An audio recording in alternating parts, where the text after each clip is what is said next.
Alright, so I got this 2011 Hyundai Elantra.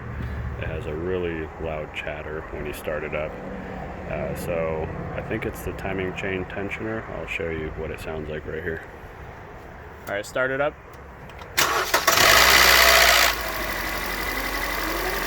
After it's started, it smooths right out after about a second.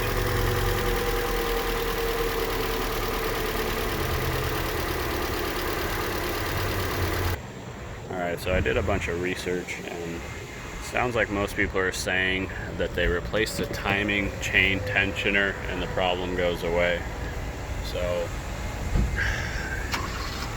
but I had experience in the past with engines doing the exact same thing, and it being the variable valve timing solenoids.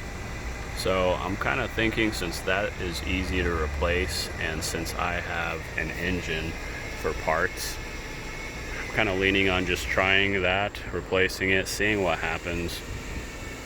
And if that doesn't solve the problem, I'll go and replace the timing chain tensioner. So tell me what you think. Let me know in the comments below if you had experience in the past with and what you did to fix it, because it seems to be like a common issue, and there's no definite answers online. Some things work for some people, and for others it doesn't. So let me know.